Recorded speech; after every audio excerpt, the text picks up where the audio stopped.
Muy bien, buenos días a todos, buenos días a todas. Bienvenidos al foro Cuatro Miradas sobre el 4 de septiembre, proceso constitucional. Nos acompañan en esta iniciativa la profesora Mariana Perry, académica del Instituto de Historia, el profesor Diego Pérez, investigador de la Facultad de Derecho y Ciencias Sociales, el profesor Francisco Lara, académico de la Facultad de Derecho y Ciencias Sociales, y quien les habla Luis Palacios, igual adscripción.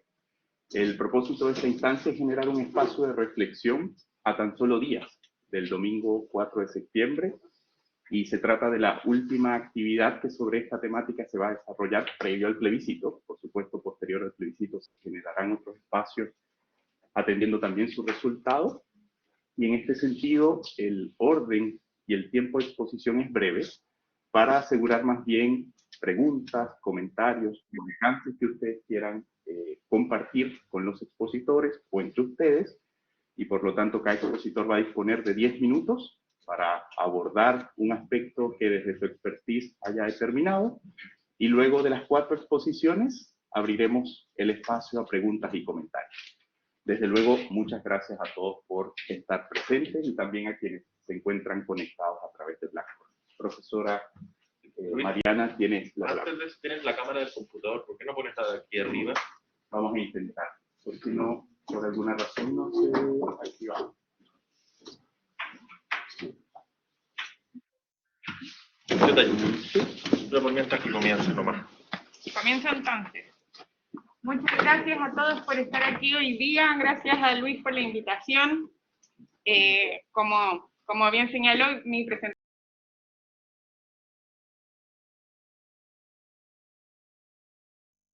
Y además que, como yo soy muy obediente, me dijeron disciplina histórica y no pusieron de qué año estábamos hablando, 4 de septiembre de cuándo, así que yo voy a aprovechar para hacer una visita a otro momento constituyente en la historia de nuestro país, pero planteándonos desde el presente. Entonces, lo que yo quisiera invitar en estos 10 minutos de exposición es a pensar sobre este momento en el que nos encontramos.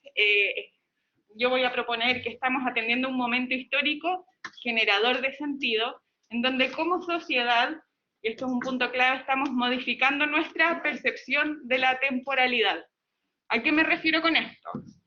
Con el proceso que se inició con el estallido social en octubre del 2019 y su canalización a través de este acuerdo por la paz social y la nueva constitución, se atendimos a un acontecimiento que contempló la revisión de nuestro pasado reciente, al tiempo que buscó abrir el repertorio de posibilidades de la regulación social sobre el futuro.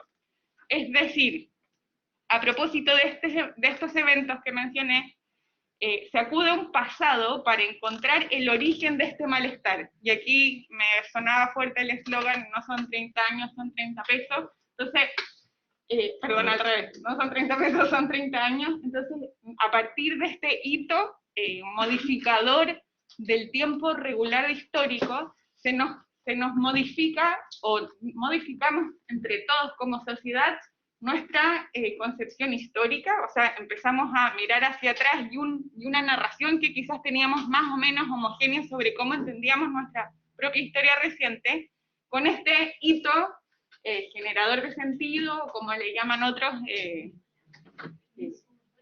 Por favor, adelante. Nos pusimos a abrir el debate sobre cómo considerábamos el pasado, y a través de ese debate abierto, que para nada está cerrado, nos propusimos, se nos plantea la posibilidad de abrir nuestras expectativas de futuro. Y al hacer este ejercicio, cruzado por estos acontecimientos, estos hitos, tan generadores de sentido como los nombro, estamos modificando entre todos nuestra concepción temporal. Esas es un poco las reflexiones que estoy haciendo. Sí. Y lo más notable en este caso es que entre todos como sociedad, este acuerdo de paz mediante y plebiscito iniciaron este proceso de proceso constituyente, decidimos como todos depositar en un proceso constituyente el vehículo que nos permita canalizar este malestar. Eso lo conversamos con Diego el otro día. más o menos violencia o más o menos agitación y tensión social, nos pusimos de acuerdo como sociedad en causar este malestar, este estallido, en ni más ni menos sentarnos a una mesa a definir cómo nos íbamos a regular socialmente, cómo íbamos a garantizar nuestros derechos y cómo nos vamos a comprender nuestra distribución de poder como sociedad. Algo que me parece a mí muy, muy, muy notable, muy, muy democrático. Es un proceso masivo, como digo, no es primera vez que atendemos como país, como sociedad, a un proceso en donde entre todos nos pusimos de acuerdo cuál va a ser la manera en que nos entendemos como sociedad y cómo regulamos este estallido, cómo regulamos esta efervescencia hacia una hoja de ruta que nos regule. Es un proceso de todas maneras disputado, está abierto, están abiertas las conversaciones, los debates sobre cómo entendemos nuestro pasado reciente, a dónde situamos los orígenes del malestar y cómo lo arreglamos hacia el futuro. Entonces me vuelvo a situar en esta dimensión de temporalidad en la que estamos atendiendo y que yo propongo que estamos modificando entre todos en este proceso que estamos viviendo hoy. Revisamos el pasado para correr el cerco de lo que creíamos como posible en el futuro y cambiamos entonces nuestra concepción de tiempo histórico, mirándolo así de manera más meta-análisis.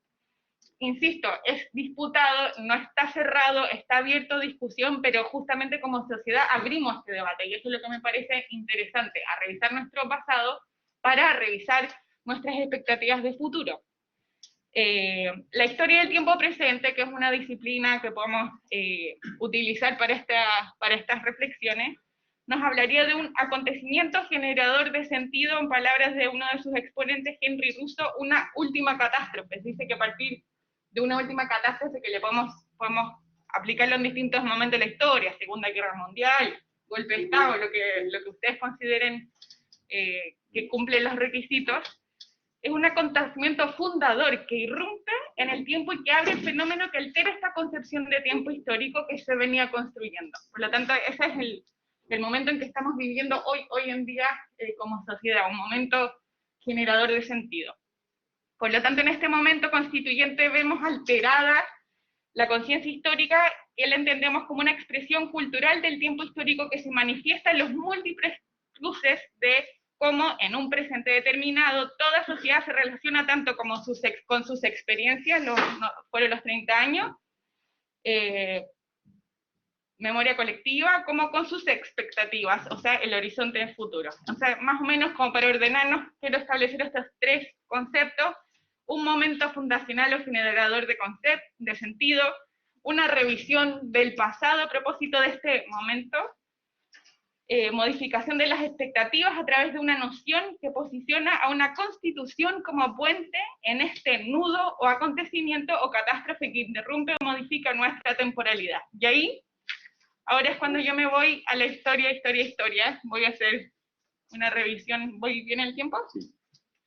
Me voy a ir primero a el acta de la instalación del Congreso Nacional del 5 de julio de 1811.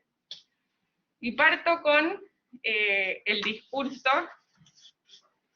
de don Juan Martínez de Rosas, vocal de la Junta de Gobierno en la instalación del Congreso.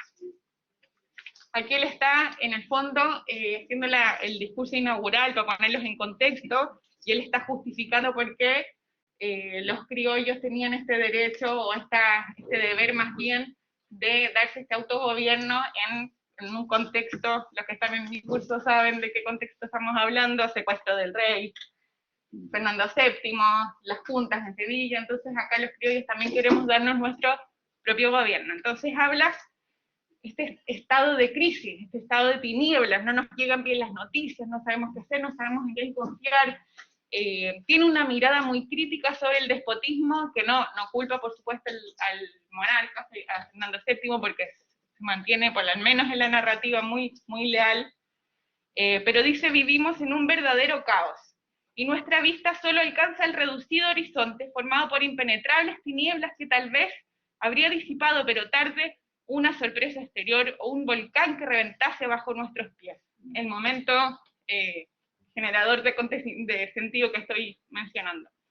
Pregunto con el más ingenuo candor, en este triste estado, en esta oscuridad, en este letargo, ¿qué debía hacer Chile? Interpelo al mismo desgraciado Fernando, a la nación entera, a los sabios de todos los pueblos, a la austera posteridad. ¿Debía indolentemente esperar el golpe fatal que le hiciese perder su religión, su rey, su libertad? ¿O debía dar un paso que lo cubriese de estos riesgos? Paso legal, justo, necesario, semejante al que dieron las provincias de la península, y al que deben la conservación de su expirante existencia y su honor, con solo la diferencia de que aquellas no pudieron hacerla con anticipación. Ese es el estado actual, en el fondo justifica por qué está bien el paso que tomó Chile en hacer este congreso. Estos grandes, me salto un poco para ir al callo aquí, estos grandes y nobles miras solo tendrán un feliz y constante resultado si podemos llenar el augusto cargo que nos han confiado nuestros buenos conciudadanos, si acertamos a reunir todos los principios que hagan su seguridad y su dicha, si formamos un sistema que les franquee el uso de las ventajas que les concedió la exuberancia de la naturaleza. Sí, en una palabra, les damos una constitución conforme a sus circunstancias. Debemos emprender este trabajo porque es necesario, porque nos lo ordena el pueblo depositario de la soberana autoridad, porque no esperamos este auxilio de la metrópolis, porque hemos de seguir su ejemplo. Sí, su ejemplo. Sabemos que al mismo tiempo que los españoles buenos vierten mares de sangre para restituir su rey al solio, preparan presentarle a su vuelta una constitución que, siendo el santuario de sus inmunidades, evite la repetición de los horrores que ha sumergido a la nación al abuso del poder y la restituye al goce de los derechos imaginables de que estaba privada. Así que aquí yo identifico todos estos conceptos que les había puesto en un principio. Hay una revisión de un pasado horroroso, de abusos, revisión que quizás 2 años antes del secuestro de Fernando VII no habría estado en el debate de la inauguración de un congreso, sino que solo recién ahí se empieza a mirar hacia atrás y se articula en palabras en una sesión inaugural de un primer congreso. Se dice, el pasado, estoy revisitando el pasado y es un pasado que no me gustaba, que había abusos, que había despotismo. Y es este momento constituyente que dice Martínez de Rosas, el vehículo de la Constitución permite romper regular pasos del tiempo, esta concepción tradicional de cómo percibimos nuestra temporalidad y abre las posibilidades hacia el futuro. Les dejo ese discurso por un lado. Y el segundo, voy a hacer referencia a un valdiviano, Camilo Enríquez, quien también hace su sermón de inauguración del mismo Congreso, de la instalación del primer Congreso Nacional, y también voy a lo mismo. Los estados nacen, se aumentan y perecen. Cede la metrópoli a la fuerza irresistible de un conquistador. Las provincias distantes escapan del yugo por su situación local. ¿Qué deben hacer en tales circunstancias? ¿Esperarán tranquilos ser envueltas en el infortunio de su metrópoli? ¿O ser presas inermes y despreciables del primer invasor? ¿O se expondrán a sufrir los horrores de la anarquía y caer, en fin, debilitadas por la discordia, bajo las desventuradas suerte de un gobierno colonial? La revelación y la razón, estas dos luces puras que emanan del seno de la divinidad, ¿no ofrecen algún remedio para evitar tanto desastre? Sí. Las naciones tienen recursos en sí mismas, pueden salvarse por la sabiduría y la prudencia. No hay en ellas un principio necesario de disolución y de exterminio, ni es la voluntad de Dios que la imagen del infierno, el despotismo, la violencia y el desorden se establezcan sobre la tierra. Existe una justicia inmutable e inmortal anterior a todos los imperios. Esto ya es bien revolucionario. Y los oráculos de esta justicia promulgados por la razón y escritos en los corazones humanos nos revisten de derechos eternos. Estos derechos son principalmente la facultad de defender y sostener la libertad de nuestra nación, la permanencia de la religión de nuestros padres, las propiedades y el honor de las familias. Mas, ¿cómo tan grandes bienes no pueden alcanzarse sin establecer, por medio de nuestros representantes, una constitución conveniente a las actuales circunstancias de los tiempos? Esto es, un reglamento fundamental que determine el modo con que ha de ejercerse la autoridad pública, y sin que este reglamento se reciba y observe por todos religiosamente, podremos ya pronunciar a la faz del universo las siguientes proposiciones. Es decir, también, al igual que su colega Martínez de Rosas, habla de un pasado oscuro, de un pasado situado en el abuso, una revisión reciente que están haciendo ellos sobre lo que estaba pasando en las colonias, y presenta la posibilidad de escribir una constitución como vehículo para desatender este nudo generador de acontecimientos, y qué momento catastrófico, entre comillas, más fundacional que el proceso de independencia en Chile, ¿no? Termino con esta frase: disuelto el vasto cuerpo de la monarquía, preso y destronado su rey, subyugada la metrópoli, adoptando nuevas formas de gobierno, las más fuertes de sus provincias estando algunas en combustión, otras en incertidumbre de su suerte, el pueblo de Chile, conservando inalterable su amor al rey, concentra sus luces, calcula sus fuerzas, y reconociéndose bastante poderoso para resistir a todos sus enemigos, y con suficiente prudencia para adoptar medidas oportunas, medita, delibera y resuelve, en fin, qué debe hacer, cómo haya de comportarse en esta época tan difícil, y ver el origen de la reunión de este Congreso y el objeto de sus trabajos y funciones, la resolución de lo que haya de hacerse en estas circunstancias, qué precaución deba tomarse para que en ningún caso se renueven los males que han oprimido a estas provincias, qué medios hayan de inventarse para enriquecerlas, iluminarlas, hacerlas poderosas, es la Constitución y el argumento de las ordenanzas que se esperan del Congreso. Y aquí termino. Gracias. Muchas gracias, profesora. Profesor Diego. ¿Quieres mi presentación ahí? Sí. Ya. Voy a tener una presentación proyectada para que me vayan siguiendo, pero no es nada del otro mundo, simplemente para que algunas ideas queden ahí. Bien, como ahí aparece, voy a hablar del concepto de persona en el proyecto constitucional que vamos a votar este fin de semana. Y yo cuando hablo de este tema siempre comienzo con lo mismo. Yo no voy a andar con correcciones políticas, les digo desde ya que este proyecto a mí no me gusta. Y por lo tanto, mis comentarios vienen desde ahí. Pero para que no se quede en una mera opinión, obviamente busco darle sustento racional. Y en ese sentido, lo que les vengo a decir ahora, si bien viene desde esa posición, ha sido estudiado, ha sido reflexionado y no viene de mero capricho. ¿Vale? Bien, entonces, ustedes, si son estudiantes de Derecho, están cansados ya del concepto de persona, ¿cierto? Cuando me dice, oye, jurídicamente, ¿qué se entiende por persona? Y es un concepto bastante general que tiene por finalidad identificar a todo individuo de la especie humana. Y se utiliza jurídicamente justamente para hacer una protección relativamente universal a cualquier persona con características humanas. Nosotros estamos más o menos acostumbrados a esto, pero a lo largo de la historia no siempre fue así. Y nos puede decir Mariana más de eso. Es decir, habían individuos de la especie humana que tenían derechos y otros que no. Entonces, este concepto y esta apropiación jurídica de este concepto es relativamente nueva y es fundamental en toda carta fundamental, ¿ya? Y lo que se busca con el concepto de persona es dar igual derechos, igual protección, igual trato a todo individuo de la especie humana, cualquiera sea el modo de vida que haya elegido para sí. ¿Por qué doy énfasis a esto último? Porque vamos a ver que en prácticamente todos los textos constitucionales se habla de la persona, su dignidad y su libertad. Es decir, yo tengo una dignidad que me permite, desde mi libertad, definirme de distintos modos, y todos esos modos particulares de ser tienen igual protección, sin importar lo distintos que sean. ¿Ya? Y por eso, próxima diapositiva, pongo aquí un NN, ¿cierto? El concepto de persona es, en ese sentido, abstracto, ¿ya? Cabe lo que ustedes quieran proyectar ahí, lo que cualquier individuo quiera hacer. Otro tema relevante, pero que no es para este caso, es que en el siglo XX a veces nos fuimos al chancho, por así decirlo, con la abstracción.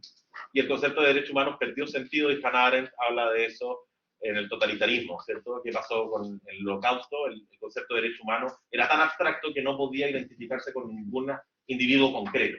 ¿Ya? Pero eso es harina de otro costal, pero para que sepan, seguimos con esta abstracción que adquiere tintes un poco más o menos concretos dado los sucesos procesos históricos que hemos vivido en Occidente. Ya, sigamos. ¿Por qué es relevante este concepto universal, este concepto en el cual cabe cualquier individuo? Porque me permite entender a otro individuo de la especie humana, por distinto que se vea, por distinto que actúe, por distinto que hable, por distinto que sea su modo de vida, en tanto idéntico a mí. En tanto idéntico a mí, ¿ya? Entonces, si entiendo al otro en tanto idéntico a mí, el daño al otro lo puedo proyectar fácilmente como un daño a mí, ¿cierto? Y uno dice, bueno, ¿me gustaría que me hicieran eso o no? Estoy diciendo, el otro es igual a mí, y a mí me gustaría o no me gustaría que me hicieran eso. Me puedo proyectar en tanto yo. Si entiendo al otro en tanto otro, es decir, como distinto a mí, la consecuencia es, como dice ahí, alienación y confrontación. La consecuencia es la lógica amigo-enemigo, que Carl Schmitt explica muy bien en el concepto de lo político. Es decir, mis amigos son como yo, el enemigo no, y por lo tanto entramos en choque. Y se transforma la vida política en una lucha hegemónica. Yo quiero tener la hegemonía, yo quiero que mi grupo, mis amigos, tengan el poder, mientras que mis enemigos no, y mis enemigos quieren lo mismo. Mis enemigos quieren lo mismo. El otro se ve como competencia, ¿ya? ¿Y por qué pasa esto? Y acá tengo una cita, Luis, si podemos continuar, que es un poco densa, pero no quiero que nos vayamos al chancho analizándola. Pero, ¿qué es lo que pasa? ¿Por qué se da esta lógica amigo-enemigo? Y la lógica amigo-enemigo se da por el modo natural en el que opera la mente humana. Y acá tenemos que Hawkins nos dice, mira, cada persona experimenta, percibe e interpreta el mundo y sus acontecimientos de acuerdo con su propio nivel de conciencia. Esto se ve reforzado aún más por la propensión de la mente a explicar a través de la mentalización y la interpretación de los datos percibidos. Así, cada nivel tiende a reforzarse a sí mismo mediante el circuito de reificación. Este proceso da como resultado lo que se describe mejor como la lealtad de paradigma o la presunción de que el mundo percibido o experimentado representa la realidad. Esto súper denso lo voy a explicar de manera súper sencilla con el fútbol. A mí no me gusta el fútbol, pero por lo mismo tengo una posibilidad de verlo desde afuera. El tipo de la Católica y el tipo de la U, o sea, ven el mundo de manera totalmente distinta, especialmente el domingo, ¿no? Literalmente interpretan el mundo en esa situación de manera totalmente distinta. Y cada uno cree que está en lo correcto. Cada uno cree que su equipo es el mejor. Cada uno cree que su equipo es el que merece ganar. Cada cree que los suyos son los buenos y el otro es el malo. Eso es lo que esta cita súper elaborada está tratando de decir. Entonces, yo tengo lealtad con los que piensan como yo, y formamos un bloque, y los que tienen lealtad en otro bloque, entramos en choque. Y la mente humana, al parecer por principios de conservación, Hawkins ese es su argumento, tiende a hacer esto naturalmente, tendemos a hacerlo. Quiero que yo y los míos sobrevivamos, y para eso tengo una actitud hostil con el otro. ¿Vale? Ya, salgamos de abstracciones y vamos al proyecto constitucional. ¿Cuál es el concepto que tenemos? Las primeras aproximaciones me parecen notables del proyecto constitucional, ¿ya? El artículo 4 dice, mira, las personas nacen y permanecen libres, interdependientes, iguales en dignidad y derechos, que es una cláusula bastante común en todo proyecto constitucional, sería raro que no estuviese. Y luego, la especificación que encuentro increíble está en el artículo 67, número 3, que eso me parece raro la ubicación. Esto debería estar en el artículo primero, segundo, tercero, pero está en el 67. No sé cuál será la historia y por qué está tan como escondidito. Pero nos habla de la esencia del ser humano. Nos dice, el Estado reconoce la espiritualidad como elemento esencial del ser humano. Y la espiritualidad, por suerte, cae en esta abstracción, porque la espiritualidad no es parte de lo mundano, por lo tanto, puede tener distinta manifestación en el mundo completo. ¿Ya? Entonces tenemos una primera conceptualización muy buena, para mi gusto, que tiende a la unidad de los seres humanos desde su espiritualidad. Sigamos. Pero ¿qué pasa? Porque ya les dije que no me gustaba, así que obviamente no estaba tan bonito, ¿no? Yo lo que les digo es que aquí me parece que esto es una aseveración de carácter nominal, es decir, son palabras que se quedan un poco vacías, porque cuando vamos analizando artículo por artículo, da la sensación de que existen distintas categorías de personas. Y una convencional, de hecho, así lo dijo, deberíamos dejar de hablar de personas y deberíamos empezar a hablar de personas. Distintos tipos de personas. Y eso lo veo claramente en el articulado, que no puse todos los artículos, pero puse algunos que dan cuenta. Artículo 2, de los primeros, la soberanía reside en el pueblo de Chile conformado por diversas naciones. ¿Ya? Artículo 6, número 1. El Estado promueve una sociedad donde mujeres, hombres, diversidad y disidencia sexual y de género participan en iguales condiciones. No dice personas. Especifica. Artículo 6, número 2. El Estado promoverá la integración paritaria. Diga. Artículo 27. No puse el número, pero bueno. Todas las mujeres, las niñas, las adolescentes y las personas de diversidad y disidencia sexual y de género tienen derecho a una vida libre de violencia y de género. Y acá sobre todo me sorprende porque uno puede discutir por el tema de el adulto, mujeres, hombres, cuál debería ser el estatuto, pero acá se incluye a los niños, solo se dice niñas, no se dice niños. Es decir, hay una inocencia distinta en las niñas que en los niños y que merece distinta protección. Y solo las niñas, las adolescentes, las mujeres y las diversidades tienen derecho a una vida libre de violencia de género. Los niños, los hombres, los adolescentes, parece que no. Artículo 28, número 5. El Estado reconoce los derechos lingüísticos e identidades culturales. O sea, tenemos la identidad cultural que marca. Y este artículo 33, que se han reído mucho a lo largo de este último tiempo, las personas mayores y titulares de los derechos establecidos en esta Constitución. O sea, solo las mayores. ¿Y quién mayores? Están hablando de adultos mayores, mayores de edad. Este artículo ha generado mucha risa porque está mal redactado. O sea, de una, para que andamos con cosas. Ya, entonces, el proyecto, como yo les pongo ahí, hay distintos tipos de personas. Y no de carácter accidental. No es que estamos diciendo, bueno, tenemos una persona que puede desplegar su existencia de distintos modos, pero todos tienen igual protección. No, estamos diciendo que hay distintas personas y cada una con un estatuto jurídico distinto. ¿Ya? Con el estatuto jurídico distinto. No es lo mismo aquí ser hombre que ser mujer, con esta Constitución. Tenemos estatutos jurídicos distintos. No es lo mismo ser parte de un pueblo originario, no. Tenemos estatutos jurídicos distintos. No es lo mismo ser de disidencia sexual o de género o no, heterosexual o no, homosexual o no. Tenemos estatutos jurídicos distintos. Y esto, para mi gusto, no es que vaya a causar una lógica amiga-enemigo, yo no me creo profeta, pero yo creo que sí deja una tierra muy fértil para empezar a que empiece a generarse una lógica amigo-enemigo. ¿Ya? Y ahora, sigamos, y con esto ya voy terminando. Puse esa imagen nomás para que fueran distintas personas. Quiero terminar con una cita también, que no creo que, como a veces pasa en temas propagandísticos, supongo, y publicitarios, que la Constitución, el proyecto constitucional sea el origen de todo este mal. Yo creo que la Constitución es consecuencia de un pensamiento que rige hoy día. No es causa, es consecuencia. ¿Y cuál es la consecuencia de un pensamiento que tienen muchos autores, pero yo lo veo muy claro en Michel Foucault?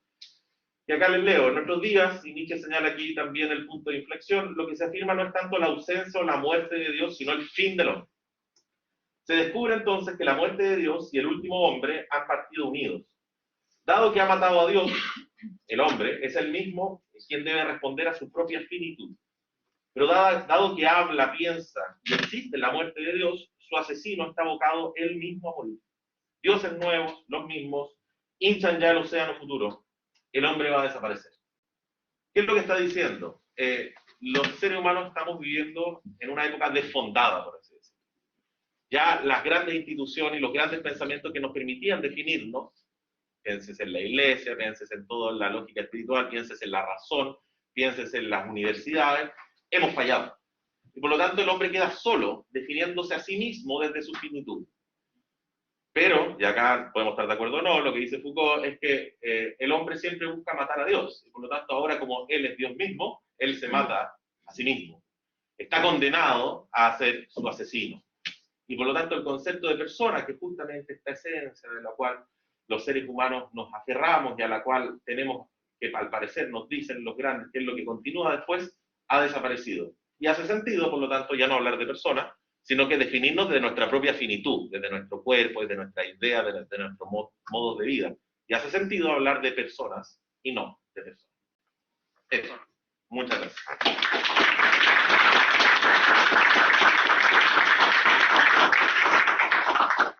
Gracias, profesor Diego. Profesor Francisco tiene la palabra.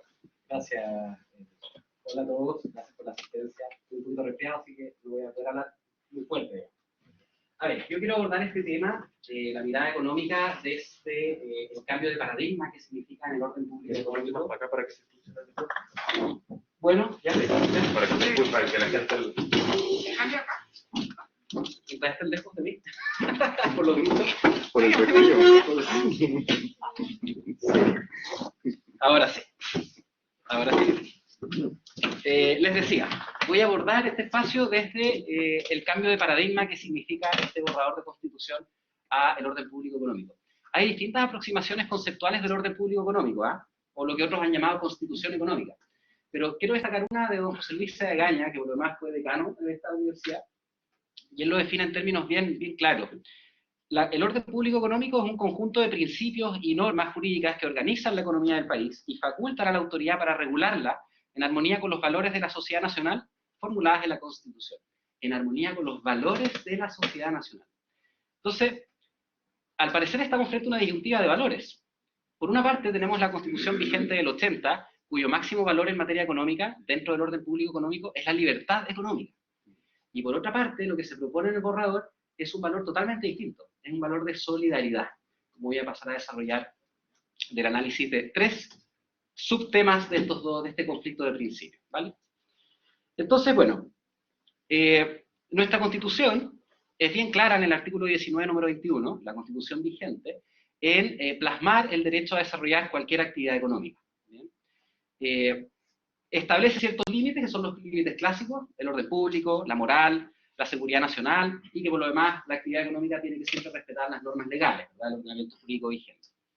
Pero fíjense que el artículo 182 de la propuesta de nueva Constitución le da un sello totalmente distinto. Establece, comillas, el Estado participa en la economía para cumplir sus fines constitucionales de acuerdo con los principios y objetivos económicos de solidaridad, pluralismo económico, diversificación productiva y economía social y solidaria. Repite el concepto de solidaridad en un mismo artículo. Entonces, bueno, todos sabemos del acontecimiento del 29, la caída de la bolsa de Nueva York en el periodo entre guerras. Luego, cuando termina la Segunda Guerra en el año 45, en realidad todos los países se enfrentan a una gran disyuntiva. Tenemos que normarnos, tenemos que reestructurar el marco jurídico, es decir, las constituciones, y tenemos básicamente 2 vías. Una vía, que es la vía de optar por el liberalismo clásico, como clásicamente lo hemos entendido, con todo lo que eso conlleva, la regulación de la propiedad, la injerencia del Estado en la economía, etc. Y la otra vía es la vía que fue tan promovida por John Maynard Keynes, precisamente producto de lo que ocurrió en el 29 y con la crisis que se produjo producto de la Segunda Guerra Mundial, que es una propuesta de intervención fuerte del Estado a través de el gasto fiscal, de la política fiscal, ¿vale? Entonces, bueno, ¿qué ocurre con nuestra Constitución vigente? Opta más bien por el primer camino, ¿vale? Dar prioridad a los individuos, a los particulares, para que puedan desarrollarse libremente en materia económica, con los límites clásicos. Y lo que estamos viendo en este borrador de Constitución es la vereda totalmente opuesta. Es una vereda donde se pone énfasis en la intervención o injerencia del Estado en la economía. Y bueno, quiero revisar con ustedes, repasar estos tres subprincipios o 3 ejemplos concretos de cómo es que esta propuesta de borrador nos presenta un nuevo paradigma, un cambio de orden público. Ojo que esta idea del orden público económico o constitución económica no se limita solamente a lo que establezca la Constitución, ¿eh? Por cierto que no. La Constitución, como ustedes saben, establece el marco jurídico, digamos los límites formales y materiales, pero hay todo un desarrollo legal de rango infraconstitucional de las normas que tienen injerencia económica, ¿vale? Sin perjuicio que la premisa es que la Constitución es, insisto, la que establece el marco, por lo tanto es la más relevante. Entonces, vamos desarrollando de forma comparativa. La Constitución del 80 consagra el rol subsidiario del Estado en el desarrollo de la actividad empresarial. A tal punto que no tan solo establece que los individuales, los particulares van a ser los que están llamados en primer lugar a desarrollar la actividad económica, sino que además establece una exigencia de ley de quórum calificado para que el Estado pueda intervenir en la economía, desarrollar la actividad económica. Y las leyes de quórum calificado son leyes que requieren mayoría absoluta de los senadores y diputados en ejercicio, es decir, es un quórum reforzado, muy reforzado. Es totalmente distinto a una reforma de una ley simple que requiere un consenso mucho menor en el Congreso, ¿vale? Ejemplo de ello es que si ustedes se detienen a pensar, la cantidad de empresas públicas que existen en Chile bordea los 30, 31, 32, no es más. y casi todas se refieren a la actividad portuaria. Y eso es porque la Constitución del 80 logró llevar a terreno en la práctica ese principio de libertad económica con un énfasis de los particulares en desmedro del Estado, ¿vale? Y lo que vemos en esta propuesta, en el artículo que ya les cité, el 182, es algo totalmente opuesto, distinto, ¿vale? El Estado va a tener injerencia directa en la economía, y lógicamente, como el borrador de Constitución elimina los quórum reforzados, bastaría una ley simple, nada más, para que el Estado sea autorizado a desarrollar actividad económica. Por lo tanto, se facilita la cancha al Estado para que pueda desarrollar actividad económica. Se fijan, es un escenario totalmente distinto al escenario vigente. Segundo ejemplo, la huelga. La huelga, tal como está contemplada en nuestra Constitución vigente del 80, se regula de forma bastante restringida. Se le impide a los funcionarios públicos y de las municipalidades ejercer este derecho de huelga, e incluso se establece límites, ¿vale? Establece la Constitución vigente, ni empresas, es decir, no tan solo los funcionarios públicos y de las municipalidades no pueden irse a huelga, sino que además las empresas que presten servicios de utilidad pública o cuya paralización cause grave daño a la salud o cause grave daño a la economía del país. Eso establece nuestra Constitución vigente. Es decir, si una empresa pretende, cuyos trabajadores, digamos, pretenden irse a huelga, pero como resultado de esa huelga se puede afectar gravemente la economía del país, la Constitución dice, momentito, no puedes. ¿Bien? ¿Por qué? Porque, insisto, el paradigma del orden público económico vigente es un paradigma de libertad económica, de dejar actuar a los particulares y, digamos, existe por lo tanto un subyacente énfasis a la inversión y a la actividad económica, ¿bien? Regulada por el mercado principalmente. En cambio, ¿qué encontramos en la propuesta de borrador de nueva Constitución? En el artículo 47 encontramos un cambio radical. La huelga se permite en el sector privado y en el sector público. Y no tan solo eso, y esto es lo que más me preocupa, no tan solo eso, lo más preocupante es que se elimina como límite la afectación a la economía del país. Los invito a pensar en qué se traduce esto. Supongamos que se aprueba el borrador este fin de semana. Ya sabemos que el Estado va a poder desarrollar actividad económica autorizada por ley simple. Se elimina esta lógica de las leyes de quórum reforzado. Ley simple. Que por lo demás, ahora hay en la Constitución, el borrador contempla la posibilidad de mociones populares de ley, ¿vale? Se flexibiliza y facilita mucho que el Estado ejerza la actividad económica. Entonces, perfecto, el Estado va a empezar a inmiscuirse en la economía, van a empezar a crearse empresas, no van a ser un puñado de 30 empresas como el día de hoy, van a ser cientos de empresas. Pero ¿qué pasa? Puede que el día de mañana los trabajadores decidan irse a huelga. Y el efecto de esa decisión puede ser una afectación grave a la economía del país. Piénsense en los puertos son claves, ¿vale? Los puertos, como les decía, constituyen la mayoría de las pocas empresas públicas que tiene el país. La mayoría. Cercano a 10 de las 30, 31, 32. Imagínense que luego se vayan a huelga, sin la limitación de la afectación a la economía del país. Chile es un país que depende en su mayoría de la importación de bienes y servicios, ¿vale? Y acá esto me lleva un poco a recordar el problema económico. Existen infinitas necesidades, escasos recursos para satisfacerlas, escasos bienes, escasos servicios. Y este problema económico no se limita únicamente a la economía del hogar, parte de la economía del hogar. Ese es el punto de partida. Pero es un problema que le afecta a la empresa y es un problema que sin duda le afecta al Estado. Entonces imagínense un Estado que constitucionalmente, avalado, sus empresas públicas van a poder irse a huelga y podrían paralizar los puertos. ¿Vale?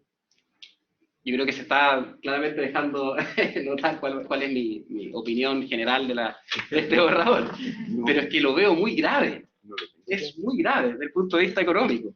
¿Se fijan? Bueno, no sé cómo estoy con el tiempo, pero último punto. Derecho de propiedad. Nuestra Constitución vigente, siguiendo el hilo que les vengo planteando, protege fuertemente el derecho de propiedad. Le da énfasis, mucho énfasis. Uno revisa la normativa y uno se encuentra con un detalle de cómo se consagra el derecho a la propiedad a rango constitucional. Lo leo rápidamente. Nadie puede, en caso alguno, ser privado, respecto a la expropiación, nadie puede, en caso alguno, ser privado de su propiedad, del bien sobre que recae, ojo eso, del bien sobre que recae, voy a abrir el paréntesis inmediatamente mejor. Ocurre que la propuesta de nueva Constitución, en el artículo 78, barre con la teoría de la propietarización de los derechos. Eso es. Hoy en día, los recursos de protección, que es la herramienta más eficaz, rápida, expedita para proteger nuestros derechos fundamentales, resguardado en el artículo 20 de la Constitución, existe un gran volumen de recursos que descansan en la propietarización de los derechos, ¿vale? Los mismos recursos de protección por alza de ISAPRE, que están de moda. Uno le dice a la Corte, mire señores ministros, la ISAPRE ha afectado mi derecho de propiedad sobre mi contrato vigente.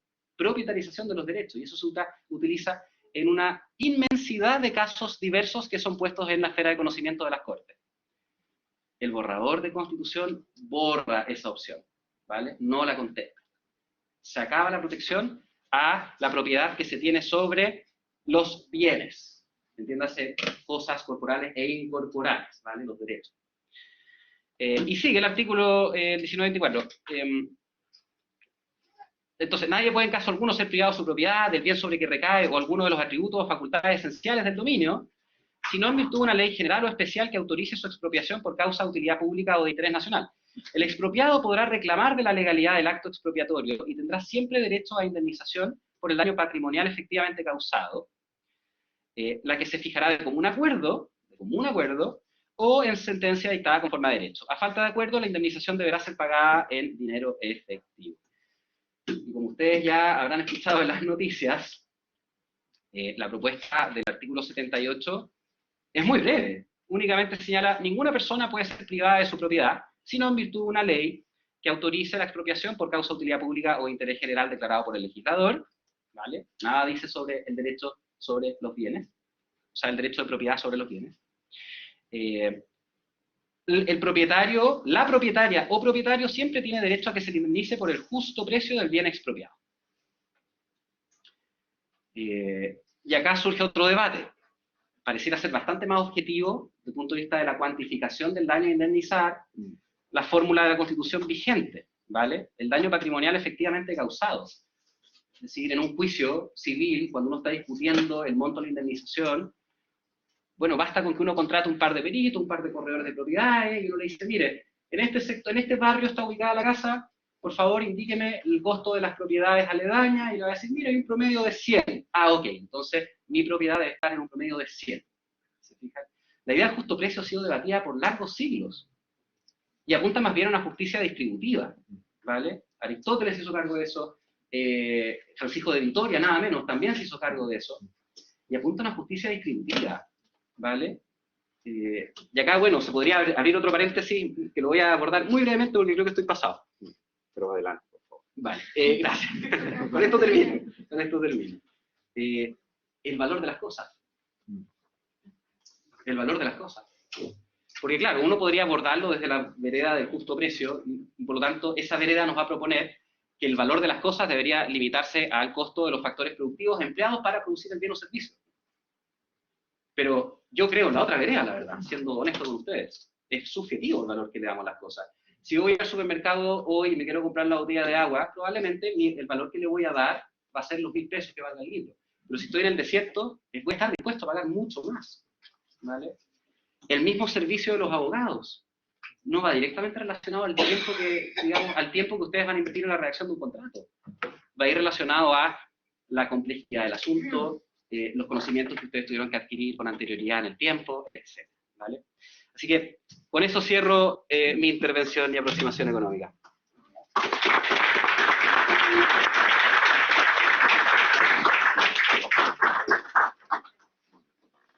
Muchas gracias, profesor Francisco. Para cerrar esta actividad, me corresponde abordar una mirada institucional sobre el proyecto que formuló la Convención Constitucional. Desde luego que esta sería una mirada muy amplia.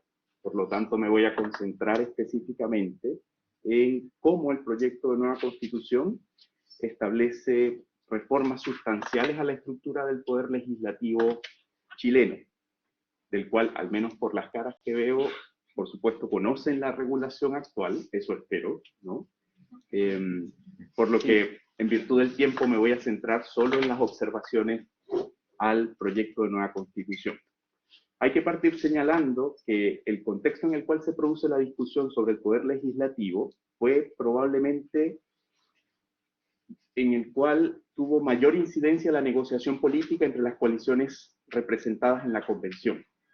Por lo tanto, es necesario afirmar que lo que se presenta en el proyecto es la mejor alternativa a un acuerdo político negociado, lo que sin duda tiene dificultades técnicas, ¿no? Inicialmente, si ustedes recuerdan, los convencionales, una buena parte de ellos plantearon avanzar hacia una forma unicameral, por lo tanto, suprimir la existencia de una segunda cámara. Luego, desde el Senado, se formularon fuertes críticas a la apreciación de los convencionales, y de allí surge una propuesta alternativa de mantener la bicameralidad, pero evidentemente la posición de Fernando Atria y de otros autores fue relevante en la medida de sustituir las atribuciones que corresponden a ejercer a cada una de las cámaras y diferenciar. Y aquí, cuando nosotros leemos el texto, lo primero que vamos a advertir es, respecto a lo que tenemos hoy, bueno, algunos autores hablan del Senado como una cámara espejo, tienden a replicarse ciertas atribuciones y, por supuesto, la incidencia en el proceso de formación de la ley es similar. Lo único que distinguía, por supuesto, a la Cámara de Diputados y al Senado son aquellas materias de especial trascendencia nacional que estaban atribuidas al Senado, y en el Congreso, por supuesto, la función de fiscalización, con las limitaciones que puede tener. En el proyecto de nueva Constitución, cuando lo abordamos, se evidencia esta primera asimetría, ¿no? Un Congreso, el cual además se denomina Congreso de las Diputadas y de los Diputados. Por lo tanto, esa primera Cámara es el Congreso, y que las mismas disposiciones relativas a la regulación del poder legislativo parten por señalar que en el Congreso está la base de representación del pueblo. Ahí hay una primera diferencia. Hasta ahora en Chile, tanto el Senado como el Congreso, no había diferencias respecto a la base de legitimidad de representación, y esto por supuesto fue objeto de críticas. De hecho, en un artículo reciente publicado en la revista de Derecho de la Universidad Católica se destaca como un hecho positivo que se diferencien las bases de representación. Los diputados van a representar al pueblo y, por supuesto, el elemento proporcional electoral, y los senadores ahora van a representar al territorio. Y eso es común en la perspectiva comparada. Tiene sentido que se expresen distintas bases de representación en la función legislativa para que las temáticas legislativas también resulten distintas. Ahora bien, en ambos casos se definen a cada una de las cámaras como deliberativas, por supuesto, paritaria, es una palabra recurrente en el proyecto de nueva Constitución, y plurinacional. Esencialmente, como nosotros vimos que se dibujó la Convención Constitucional, si resultara aprobada la propuesta el domingo, es muy probable que se dibuje la Cámara de las Regiones y el Congreso de los Diputados y Diputadas de la misma forma como se configuró la Convención Constitucional. Escaños reservados para pueblos originarios, por supuesto las reglas relativas de paridad, la incidencia importante que puedan tener los grupos políticos organizados, porque la Constitución también presenta, o la propuesta también presenta, algunos desafíos relativos a los partidos políticos, ¿no? De hecho, se habla de organizaciones políticas, lo cual podría admitir diversas formas de organización, incluida el rol muy relevante de los independientes. Esto ya anticipa una enorme dispersión y fragmentación en la representación. Y de allí paso, más allá de esta descripción, a formular algunas de las observaciones que temo pueden tener una incidencia importante en la estabilidad institucional de Chile y, por supuesto, en la gobernabilidad. Cuando se estudia lo relativo a los diseños institucionales, Lo que en realidad debemos mirar es efectivamente en situaciones complejas, en situaciones tensas políticamente, en situaciones de enfrentamiento entre los poderes, ¿proveen las constituciones mecanismos de resolución eficientes de esas tensiones o por el contrario, las constituciones no dicen nada y los hechos políticos pueden terminar prolongando crisis políticas? Solamente hay que mirar a Perú, por ejemplo, un presidente que no ha podido gobernar. Y en la práctica el sistema constitucional peruano tiene elementos en los cuales se fortalece o se robustece la posición del Parlamento, que en el ejercicio de políticas de fiscalización puede incluso generar una parálisis del Poder Ejecutivo. Yo, y esto es una apreciación por supuesto profesional, observo elementos similares que podrían generar conflictos entre los poderes y estos conflictos derivar por supuesto en parálisis de la función de gobierno con las consecuencias que eso puede significar. Para ser mucho más claro, ¿no? La propuesta de nueva constitución elimina la iniciativa exclusiva del presidente de la República en ciertas materias legales, aunque la sustituye por una nomenclatura bien particular. Habla de estas leyes de concurrencia presidencial necesaria, ¿no? A los convencionales les gustan un poco esos términos bien complejos, ¿no? En las cuales, por supuesto, el Congreso de los Diputados puede promover proyectos de ley en cualquier materia, pero habrá algunas materias que van a requerir del auspicio del presidente de la República. Y si no cuentan con ese auspicio, el proyecto de ley se frustra. Pero esta ha sido una crítica formulada por distintos autores relevantes actuales del derecho constitucional, y es que ocurre cuando el Congreso, como en el contexto de la discusión relativa a los retiros de los fondos de pensiones, insiste y tiene, digamos, peso político para hacerlo. ¿Tendrá el suficiente peso político el presidente de la República para reiterar su no apoyo a ese proyecto de ley, o por el contrario se verá obligado simplemente por las mayorías parlamentarias a hacer lo que ellas digan? Eso es un debate, y de hecho tenemos un ejemplo muy claro, porque en la discusión relativa a los retiros de fondos de pensiones, bueno, el presidente Piñera simplemente terminó guiado hacia donde las mayorías parlamentarias le indicaban. Y ese es otro elemento que puede estar asociado también a la dispersión o a la fragmentación. La propia coalición oficialista en ese contexto de los retiros se dividió, ¿no? El presidente contaba con sus mayorías que lo representaban en el Congreso, y repentinamente líderes de su propia bancada apoyan los retiros, ¿no? Y de hecho era también una forma de salvarse políticamente con su electorado. Eso fue lo que hicieron un poco los parlamentarios.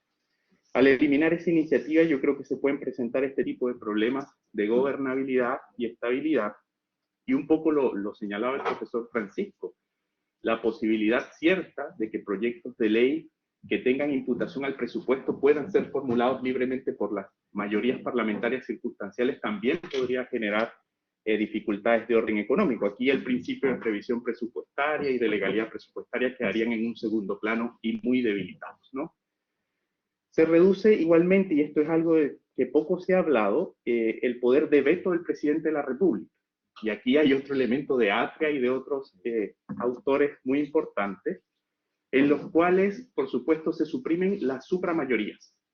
A los convencionales les molestaba, ¿no? Porque se atribuía a las supramayorías en el Congreso la imposibilidad de avanzar en grandes reformas, ¿no? Esto que se llamó por muchos años el poder de veto de la derecha, ¿no?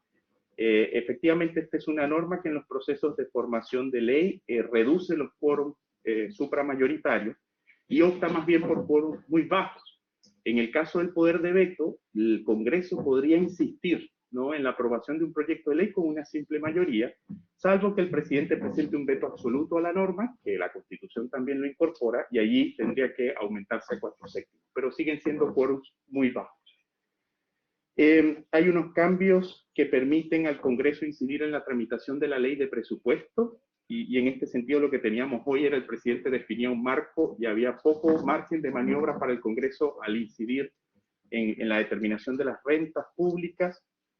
Se elimina el control preventivo del Tribunal Constitucional, y aunque esto, por supuesto, hay distintas críticas que se han formulado al respecto, era un medio que quizás podía reducir el conflicto entre el Ejecutivo Nacional y el propio Congreso. Esto se elimina.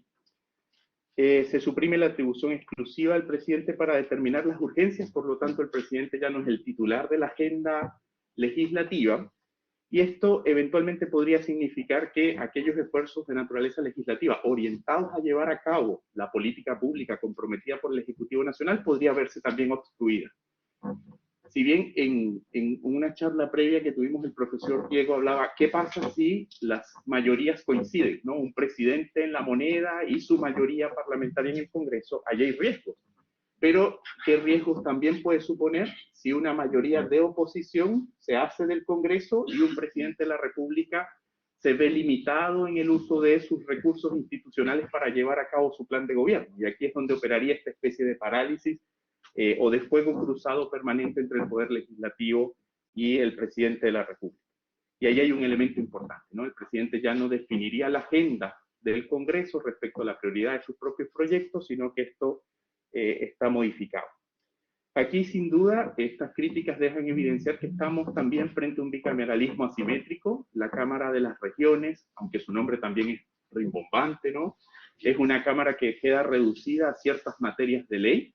De hecho, cuando les decía al principio, bueno, la mejor alternativa a un acuerdo político negociado, cuando se dieron cuenta que esto no gustaba mucho a la clase política, a los líderes de ciertos partidos, se partió un poco entre las atribuciones y específicamente entre ciertas materias, pero quedó muy mal hecha esta distribución y sigue dejando a la Cámara de las Regiones en una posición de poca incidencia política. Por ejemplo, pensemos en materias de estados de excepción. La propuesta plantea que el Congreso de manera conjunta resolverá la solicitud de estado de excepción formulada por el presidente de la República. Pero cuando habla de esta conformación conjunta, el número de votos de la Cámara, del Congreso de las Diputadas y Diputados es mayor al número de votos que puede, por supuesto, consignar en esa votación la propia Cámara de las Regiones, porque su composición es mucho más pequeña o parecida a la del Senado. Algunos autores que han un poco revisado, profundizado en este, dirían cuál sería, en caso de que fuerzas políticas diferenciadas se hagan unas del Congreso y otras de la Cámara de las Regiones, la real incidencia política que tendría la Cámara de las Regiones. Prácticamente ninguna. Y aquí hay que considerar también que un elemento que resultaba interesante para la composición del actual Senado era esta renovación parcial.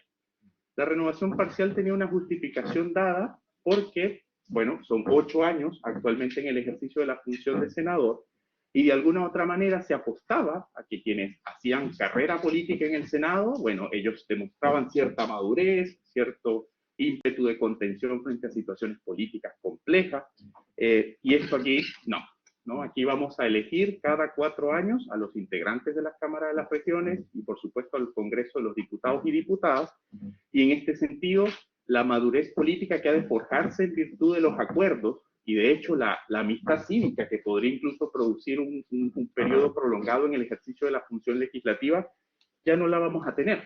Las lógicas, un poco de esta propuesta de la Convención es que los senados, y en eso hay mucho de razón, los senados parten siendo estructuras aristocráticas, ¿no? De representación de la élite, pero luego tienen mucho sentido en la medida que estas personas que no dependen en tanto de la voluntad general de los electores, quizás pueden tomar medidas o decisiones que, aunque impopulares, sean necesarias.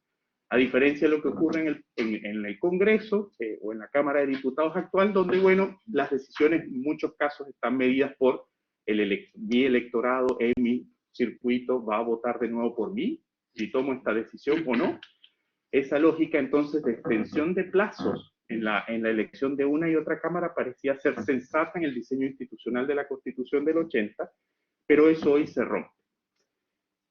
Ya hablamos de los quórums, ya hablamos del carácter asimétrico, de la base de representación que también varía, y aquí, por supuesto, se robustece el rol del Congreso de las Diputadas y de los Diputados, porque no solamente van a ejercer una función de fiscalización, sino que aquellas atribuciones que entendíamos trascendentales que estaban en manos del Senado, por ejemplo, el visto bueno del Senado para nombramientos, pasa al Congreso de las Diputadas y de los Diputados. Yo creo que estamos frente a un poder legislativo que, siendo una propuesta que surgió como una alternativa a la negociación política, tiene problemas técnicos que pueden resultar muy graves para la estabilidad política y para la gobernabilidad. Y yo creo que frente a los desafíos que tiene Chile a futuro es fundamental la gobernabilidad. Eso quería compartir y abramos un espacio para preguntas y comentarios. Ya nosotros vamos a...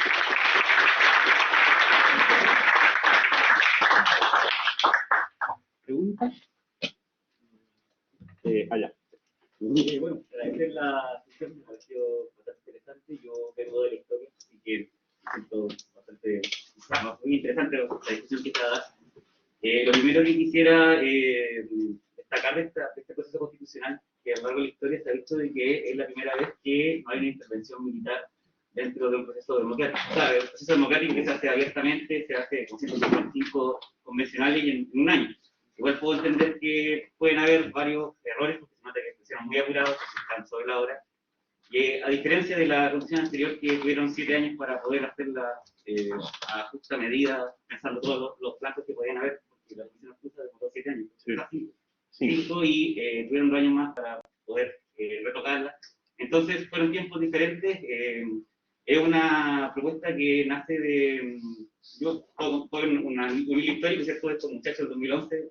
Hay mucho de esto, dentro de la constitución chilena, dentro de este borrador. Entonces, primero me gustaría, si alguien se puede referir un poco, imagino que Mariana se puede referir un poco más sobre este momento único, ¿cierto? Que no hay intervención militar, como hicieron las otras constituciones. Esto como primer punto. El segundo punto, me parece interesante lo que usted dijo, ¿cierto?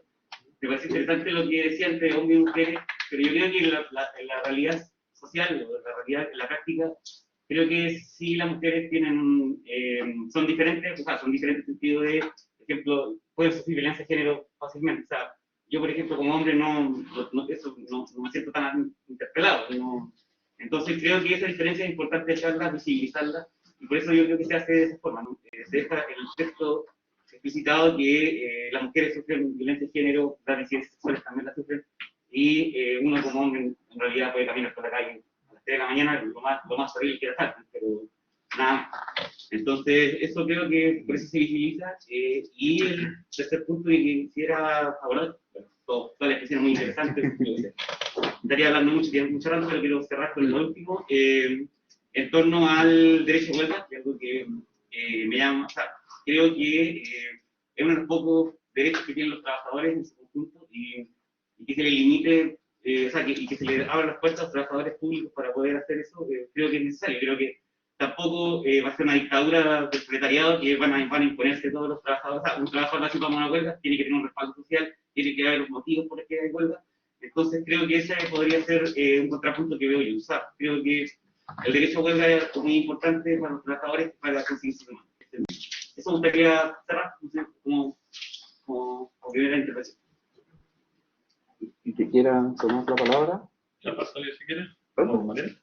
Sí, yo no voy a recoger la parte que más me interpela, y efectivamente yo también quiero destacar como la respuesta masiva y social que se le dio a este llamado a canalizar este estallido social en una convención que se abocó en muy poco tiempo. Efectivamente vemos estos errores a la vista, pero es una convención única en el mundo en donde hay una composición paritaria. Eso es bien vanguardista, donde hay efectivamente escaños reservados a pueblos originarios. Entonces nos puede gustar o no el resultado, pero en su composición original o en la estructura en que se pensó para que se construyera esta ruta de navegación, la composición estaba pensada para que entraran a la narrativa o entraran a la escena personas que antes habían no estado participando en la redacción de este tipo de instancias, especialmente en nuestro país, en donde la última había sido por una comisión muy homogénea y con características también homogéneas. Por lo tanto, sí, efectivamente se abre la oportunidad de incluir a personajes que antes, o sujetos históricos que antes no habían estado, en la oportunidad de participar de manera tan activa en estas instancias. Lo mismo un proceso de elección directa de constituyentes, que tampoco había sido posible nunca, en donde todos pudiésemos tener algo que decir con respecto a quienes iban a ser los representantes de los que iban a estar a cargo de escribir. Insisto, el resultado puede nos parecer mejor o peor, más perfectible o menos perfectible, pero en su composición se incluyen sensibilidades que antes no habían tenido oportunidad de hacerlo, y esto es bien singular y destacable del proceso en Chile. Insisto, yo también con esta intervención, con esta mirada súper optimista sobre la madurez política que tiene Chile de haber encauzado un estallido social como lo que conocemos, este hito que nos en 2019, a que estemos todos conversando sobre una constitución política en las calles y que estemos leyendo. Yo soy historiadora, no tuve un año de derecho constitucional como los abogados, pero sin embargo aquí estamos todos conversando sobre la constitución, lo que me parece bien notable. Bien, sí. Y te respondo un poco las dos preguntas, porque mi respuesta va a ir un poco también el tema de la huelga, aunque Francisco es lo suyo. Yo creo que para comprender el asunto hay que entender un poquito la comprensión jurídica. Y la comprensión jurídica, que es lo que estamos discutiendo acá, tiene que alejarse de dos polos, ¿ya? Muy abstracto y muy concreto. Si nos vamos a un polo muy abstracto, tenemos una constitución que realmente imagina un Chile que no existe, a la hora de tratar de aplicarlo va a chocar contra la realidad fáctica y va a haber fracturas, ¿ya? Y cuando reducimos la comprensión jurídica solo la concreción, se genera el fenómeno que yo creo que veo mucho en esta constitución, porque la vida concreta es la vida concreta de cada uno de ustedes. Yo no puedo vivir la vida concreta de ustedes y ustedes no pueden vivir la vida concreta mía, ¿cierto? Y en nuestra vida concreta nosotros tenemos intereses particulares, individuales, ¿cierto? Yo, quien ha estado conmigo, siempre digo la misma escena de esta película Todopoderoso de Jim Carrey. Una chica dice, bueno, me gané la lotería, sí, pero me gané al final como $3 porque todos pidieron lo mismo y todos querían ganarse la lotería y tuvimos que dividirlo, es decir, todos queremos ganarnos la lotería. Entonces, cuando reduzco solo lo jurídico al polo concreto, implica que bienes particulares pasan a tomar el carácter de bienes públicos, el bien individual pasa a ser el bien común. Y lo que tú dices es muy cierto, o sea, estamos en una realidad concreta en que estas situaciones que tú dices de violencia se dan. Y eso no hay que desconocerlo, si no nos vamos al polo abstracto. Pero lo que hace esta Constitución es tomar un hecho contingente que ocurre hoy y ponerlo como bien común. Y por lo tanto nos va a servir por cierto tiempo, pero el tiempo cambia, las situaciones históricas cambian. Y por lo tanto se desconoce justamente esta dimensión de lo concreto. Yo creo que no necesitas poner en una Constitución el tema de la violencia de género para hacerte cargo de ella, porque además es muy ilusorio creer que por medio de las leyes te haces cargo de los asuntos. O sea, quienes llevan un poco de calle se dan cuenta que las políticas públicas, por ejemplo, son mucho más importantes que las leyes. Las leyes te establecen un marco normativo, pero se tiene que aterrizar de algún modo. Y por lo tanto, yo creo que ahí hay una imprudencia de creer que si yo pongo mi vida en particular, de mi vida concreta, en un texto, se me va a solucionar. O sea, yo creo que es una reducción de lo jurídico a lo concreto. Y me lleva al tema de la huelga. Porque obviamente tengo ciertas circunstancias laborales que no son adecuadas y podemos solidarizar con eso y empatizar. Pero si es que paralizar mi rubro lleva a un efecto nocivo para el bien común, para la nación, chuta, uno lo piensa dos veces. Y claro, si yo me ubico en el polo de lo concreto, digo, sí, vamos, ¿cierto? Pero la comprensión jurídica tiene que abstraerse un poco, tiene que lograr el punto medio. Y en el punto medio uno dice, mira, quizás, si es que le reconocemos el derecho a huelga absolutamente a todos, el día de mañana me quedo sin agua. Porque ¿qué pasa si las empresas de agua se van todos a huelga y fregamos? Y electricidad, y los puertos, como decía. Entonces, hay que tener cuidado de reducir la comprensión jurídica solo a lo concreto, al igual que solo a lo abstracto. No sé si te respondo un poquito el asunto. Me voy a colgar de tus palabras en relación a que somos muy legalistas en Chile. Yo les he dicho a los chiquillos en mi clase, no es frecuente estar en un país donde uno va a la esquina y en el kiosco te venden una ley. Eso ocurre acá nomás. ¿Vale? Entonces tendemos a creer que las soluciones a los conflictos de la realidad fáctica se solucionan a través de leyes. Y eso es una realidad muy idiosincrática chilena. Pero claro, respecto a la huelga, ese es el problema. Es un problema que es de gasto fiscal en definitiva, porque normalmente las empresas del Estado atienden ciertos bienes o servicios que son trascendentales para el país con una lógica de perseguir el bien común. Y si se autoriza por la Constitución una huelga del sector público sin límite, en particular el límite que puede afectar la economía del país, entonces podríamos llegar al punto en que el Estado debe asumir un sobrecosto, aumentamos la deuda pública que ya está muy alta, y eso va a acarrear como consecuencia una alteración de la retribución de los factores productivos, que en definitiva va a llevar a pérdida del valor del peso. Si el peso pierde valor, las importaciones van a ser más caras. Si la importación es más cara, el supermercado es más caro, todos los bienes volátiles, que son los que fluctúan rápidamente de precio, todo va a ser más caro. Entonces, en definitiva, está bien, podemos abogar por aumentar el sueldo mínimo, establecerlo todo por ley, pero en definitiva no va a llegar, no vamos a conseguir el efecto esperado, va a ser ineficaz. Ese es el problema desde mi punto de vista. ¿Alguna otra pregunta? Adelante, por favor. Yo quisiera hacer un análisis Perfecto. desde la perspectiva histórica universal. ¿Qué nos trajo hasta acá? ¿Qué hace que nuestro país esté en este minuto en esta situación? Y hablo desde los privilegios, porque más allá de lo que uno puede opinar en internet, cuando uno compra 500.000 pesos en el supermercado al mes, habla desde los privilegios. Y lo digo abiertamente porque cada vez que doy gracias a Dios por la situación que tengo, me pregunto cómo comen aquellos que ganan mucho menos. Y eso necesariamente nos tiene que abrir a la empatía. Y solo cuando soy empático puedo entender la necesidad del otro. Y más que mirarlo como un enemigo, mirarlo como un amigo y como un hermano. Porque muchas veces se dicen palabras súper bonitas, pero cuando está la gente con los privilegios tienden a olvidar, si no bien su origen, o tienden a olvidar que son privilegiados. Y uno no puede olvidar eso. Uno tiene que razonar por qué estamos acá. Estamos acá por un abuso constante de la clase trabajadora. Las huelgas son necesarias porque es el único medio que la clase trabajadora pueda obtener los beneficios que merece.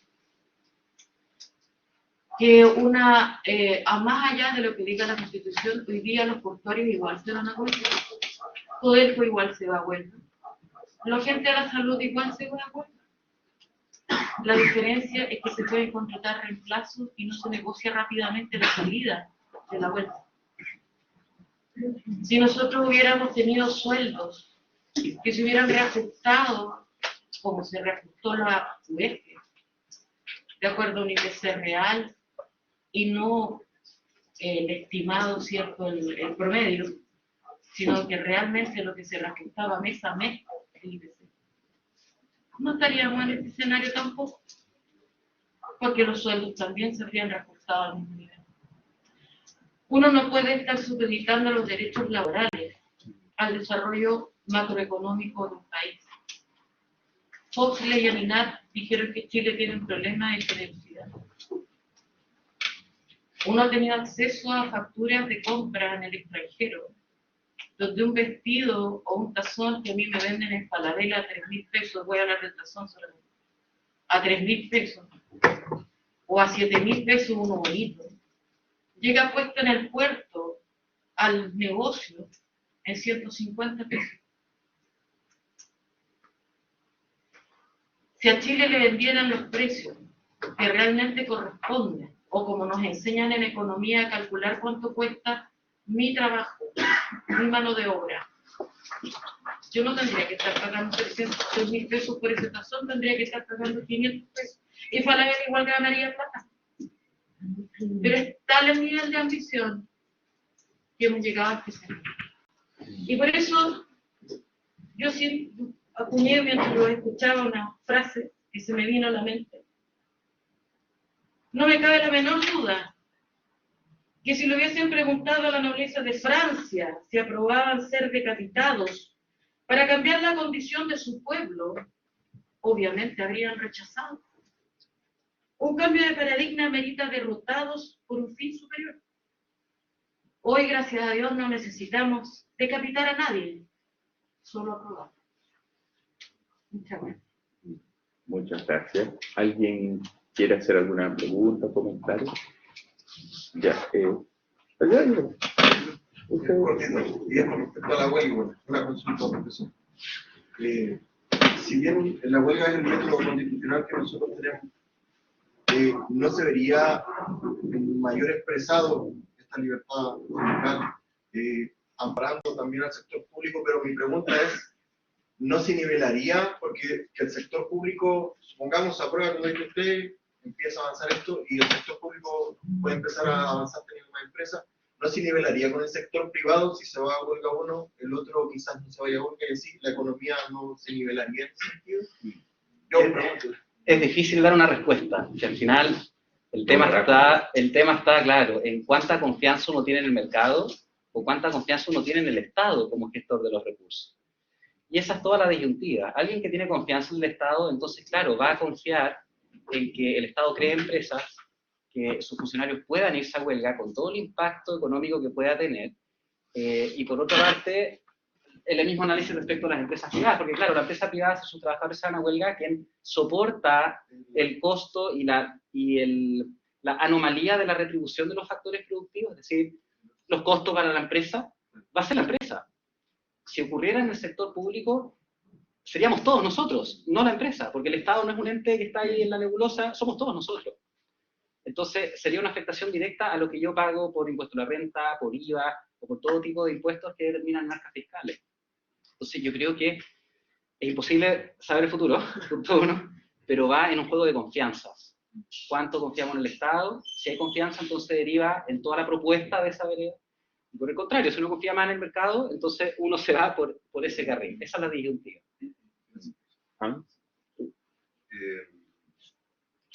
Mi pregunta tiene un contexto muy particular que dice relación con la propia naturaleza de la Constitución. La Constitución es un, por así decirlo, estatuto jurídico que establece un marco normativo que en nuestro caso se divide en una parte orgánica y dogmática, donde existen unos derechos fundamentales, la capacidad de exigir, se regula la libertad y la igualdad, de ahí la acción de amparo y protección. Y en general, en la parte orgánica regulamos lo que viene a ser el propio Estado en cuanto a sus distintas instituciones. Y de esto me surge una duda. La Constitución históricamente ha sido la manifestación del pacto social, de lo que llevan Rousseau, etc. Y está destinada a durar y aguantar el paso del tiempo. Cuando nosotros vinculamos los conflictos transitorios, los conflictos propios de una época, las discusiones que existen hoy en día, a algo que está hecho para ser no eterno, pero sí durar el más tiempo posible y aguantar ese paso del tiempo, no se pierde un poco de sentido.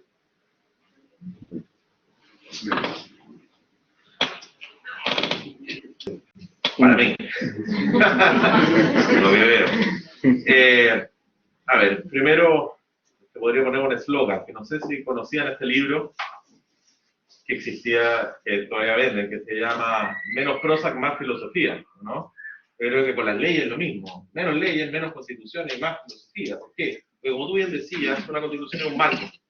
Es un marco para que podamos desenvolvernos como comunidad política. Y me agarro un poco de lo que decía Elena, porque efectivamente hay que entender de dónde venimos para entender cuál es la utilidad. Y Platón fue de los primeros que se preguntó esto, porque decía, mira, Platón habla del mundo de las ideas, no sé si conocen un poco Platón, divide el mundo en dos, tenemos el mundo de las ideas y el mundo contingente, ¿ya? Y en el mundo contingente es bien desastroso, ¿no? Nosotros veíamos el mundo contingente y está lleno de sufrimiento, y está lleno de complicaciones, y es difícil, y desde cosas tan sencillas como que tenemos sueños hasta las crisis políticas, económicas, sociales que tenemos, ¿cierto? Incluyendo la muerte. Entonces, él decía, mira, desde acá es difícil que nosotros podamos tener una regulación. Entonces necesitamos algo que participe de este mundo perfecto, que es el mundo de las ideas, que sea un eje articulador de este mundo concreto. ¿Ya? El tipo decía, mira, el tema es que si nos vamos al mundo perfecto tenemos las utopías. Y las utopías, y los historiadores acá nos pueden decir cómo han funcionado los proyectos utópicos, porque tenemos una imagen del mundo que no se corresponde con el mundo real. Desastroso. Entonces tenemos que estar en un punto medio. Platón decía que tiene que tener una pata en lo concreto y una pata en lo ideal. Y por eso, ¿cuál es el sentido de una constitución? Que haga eso. Que justamente tenga suficiente abstracción para enfrentarse a la siempre cambiante realidad, hasta el punto que tiene que tener estas aperturas que a la gente a veces le incomoda, como los estados de excepción constitucional. O sea, la propia constitución tiene que reconocer que en ciertos casos ella misma no sirve, que ella misma tiene que ponerse en suspenso, que ella misma no es capaz de hacerse cargo de la realidad. Entonces necesitamos un texto que haga eso, pero que al mismo tiempo interpele a la realidad concreta. Y la función de una constitución es esa. Y no vuelvo a lo que le decía aquí a nuestro colega historiador, colega digo por las humanidades. Si es que me voy mucho a la abstracción, pierdo. Si es que me voy mucho a lo concreto, pierdo. Ahora, y acá lo concreto un poco más, Cicerón decía, oye, las constituciones y los ordenamientos jurídicos están listos para morir. Cuando nacen, tienen fecha de expiración. Entonces, no busques generar la legislación perfecta, porque no lo vas a lograr. Pero lo que tienes que hacer es establecer una tan buena, una tan resistente, que la bola de nieve se demore en deshacerse, es decir, que sea bien robusta. Entonces, lo que yo te diría desde una perspectiva más práctica, más concreta es, no, una constitución no tiene la capacidad de hacerse cargo de la siempre cambiante realidad por completo, pero sí que puede hacerlo de mejor manera o de peor manera. Yo creo que lo que estamos diciendo un poco aquí es que en este caso parece que no se hace de tan buena manera, no logra justamente este equilibrio entre estos dos puntos. No sé si te respondo un poco a eso. Bien, gracias. ¿Alguna otra pregunta antes de cerrar?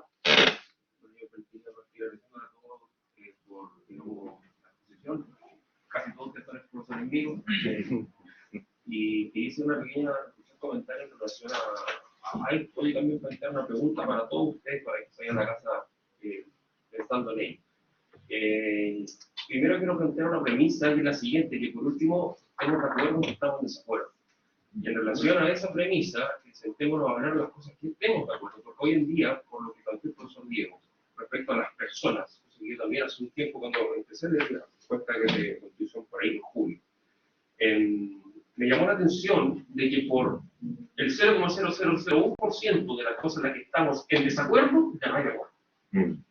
O sea, yo puedo ser, perdón que por ejemplo, vegano, animalista, ecologista, bla, bla, bla, pero no me gusta el grupo música, pues no estoy de acuerdo. Y eso es algo que lamentablemente en nuestra generación actual, voy a decir, un rango de 18 a 30 años, es muy común. Y no hay una capacidad conciliadora de llegar a acuerdos que sean sustantivos para un desarrollo y que por lo demás va a ser al mediano a largo plazo. O sea, olvídense de que en todo gobierno cosas sustantivas van a estar, digamos, de un punto de vista ya práctico y llevado a cabo y bien, con buenos resultados. Porque esto es un proyecto futuro que nosotros vamos a ver de aquí, ojalá, a diario.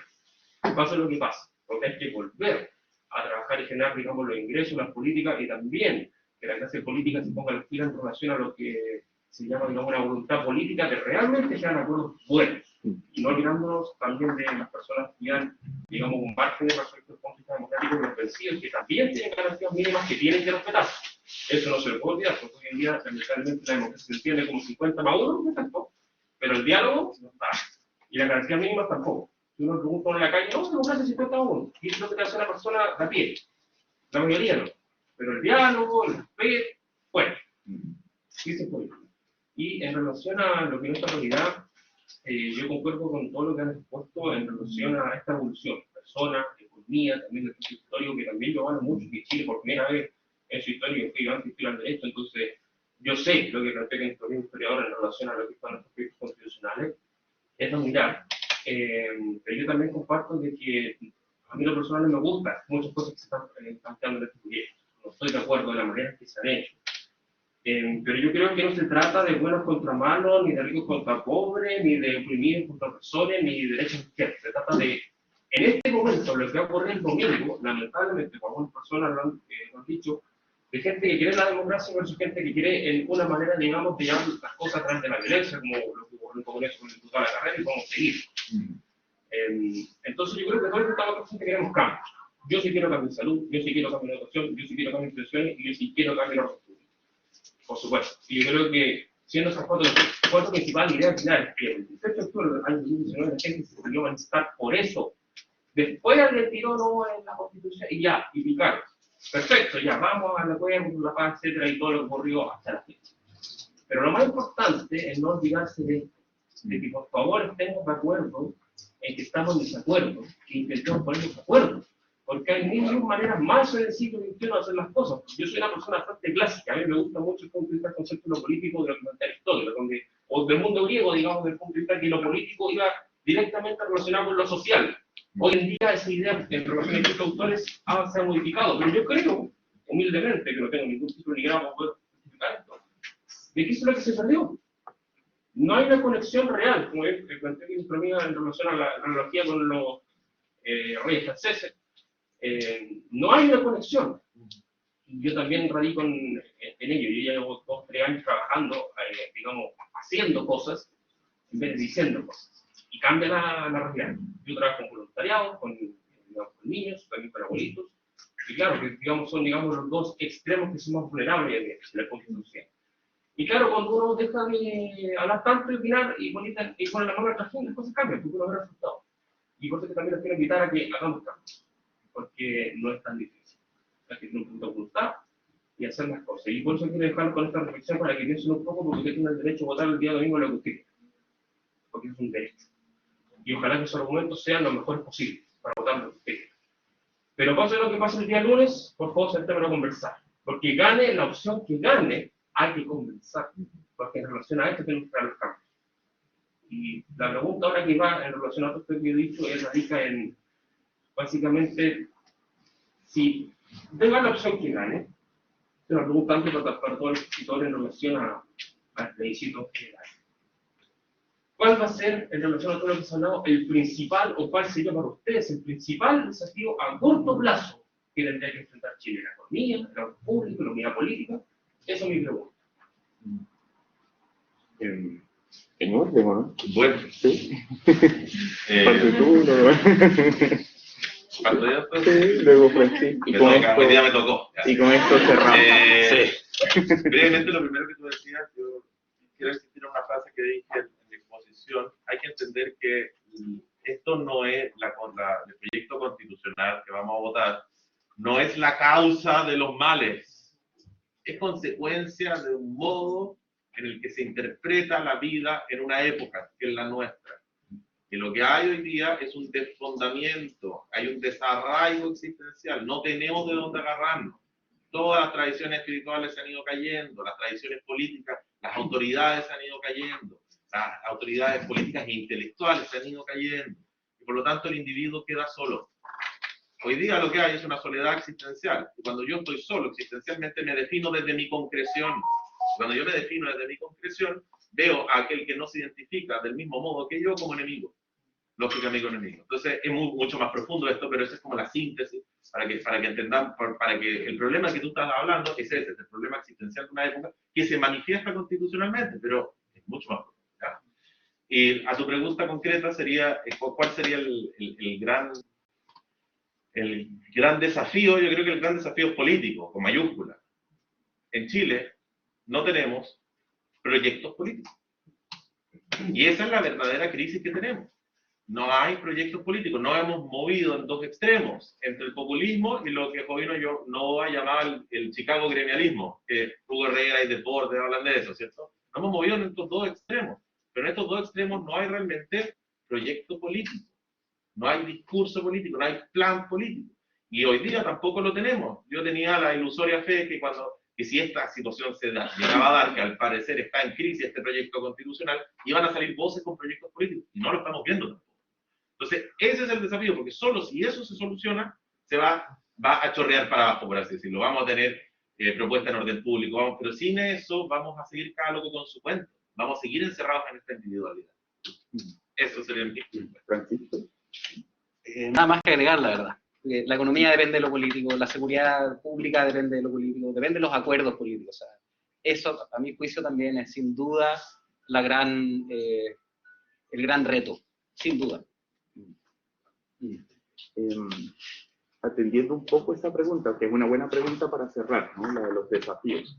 Y coincido, por supuesto, con Diego sobre la ausencia de, por supuesto, sobre la ausencia de referentes, ¿no? Yo creo que más allá de lo que ocurra el domingo, o bien se va a requerir de liderazgo para orientar la implementación de este proyecto de la mejor manera posible, o bien también se van a requerir de los liderazgos para reconstruir el tejido social que la polarización se ha encargado de afectar severamente. Entonces, en ambos casos se requieren de grandes acuerdos. Yo particularmente me gusta mucho la expresión de la Constitución como pacto social, ¿no? En la medida que nos pongamos de acuerdo en ese marco de ideas, en ese marco de principios sobre cómo avanzar, sobre cómo enfrentar el futuro, creo que se puede hacer muy bien. pero lo hacemos en una circunstancia bien difícil, de polarización, de ausencia de liderazgo, con una crisis económica tremenda, con un gobierno muy joven también, extremadamente joven, lo cual no es malo, pero sin duda que se requiere un poco más de experiencia para afrontarlo, pero en definitiva pensar, digamos, en una perspectiva más amplia, ¿no? En una mirada de lo político como forma de construcción y que la Constitución sea expresión de acuerdos, ¿no? Si resultara el rechazo, por ejemplo, bueno, cómo resolver la aspiración de cambio del sistema normativo de muchos sectores de la sociedad, y si resultara el apruebo, cómo sumar al resto de la sociedad en este nuevo modelo normativo. Esos son los grandes debates. Y esto se los digo desde mi experiencia. Yo vengo de un país altamente polarizado y destruido por la polarización política, y en ese sentido no esperaría para Chile lo mismo, sino que efectivamente esa envidiable capacidad institucional y esa tranquilidad que caracterizó a Chile en los últimos años debe de alguna otra forma tomar cuerpo para lo que viene y para las soluciones que hay que dar. Mariana, ¿sí? Yo voy a solo añadir que como que quiero también invitar a relación de lo que tú dices, como pensar en el día siguiente y cómo seguimos viviendo todos en el mismo país. Y quizás un poco extrapolar el momento como de tanta negatividad quizás, o de cuando en verdad quizás estamos en un momento de creación y estamos avanzando hacia, quizás antes los partidos políticos eran los poseedores de estos proyectos políticos que Diego hecho falta, líderes como los que teníamos acostumbrados durante el siglo XX-XXI, quizás estamos atendiendo, al igual como fue en otro periodo de la historia, a un proceso de cambio y van a ejercer estos nuevos proyectos de otro signo, atendiendo a las necesidades del 2022, a lo mejor que estamos los partidos políticos, los liderazgos de estabilidad, grandes acuerdos, como los conocíamos el cambio de los 90, o sea, esta percepción de incertidumbre y de polarización, les aseguro que también estaba presente en el año 90, con un muro que caía, con una transición democrática, con incertidumbres económicas, macroeconómicas, y estábamos todos ahogándonos también en esta sensación de incertidumbre, pero fuimos mutando y transformando a otra cosa que ya dejó de tener sentido para nuestra realidad quizás, y ahora estamos atendiendo en este proceso justo de cambio y de transformación que va a llegar a algún puerto también en el mediano plazo. Por lo tanto, también mirarle con un poco de perspectiva histórica, es decir, todos somos protagonistas de nuestra historia, y a lo mejor hace 50 años también había una sensación de que se cayeron los dioses, y el universo está solo, y esto no es historia nueva, digamos, sino que una nota positiva, que quizás estamos teniendo como protagonistas, ¿no? Debemos juntarnos más con los historiadores. Bien, les queremos agradecer a todos su participación y que estén atentos a próximas convocatorias que vamos a realizar. Que estén muy bien. Feliz tarde.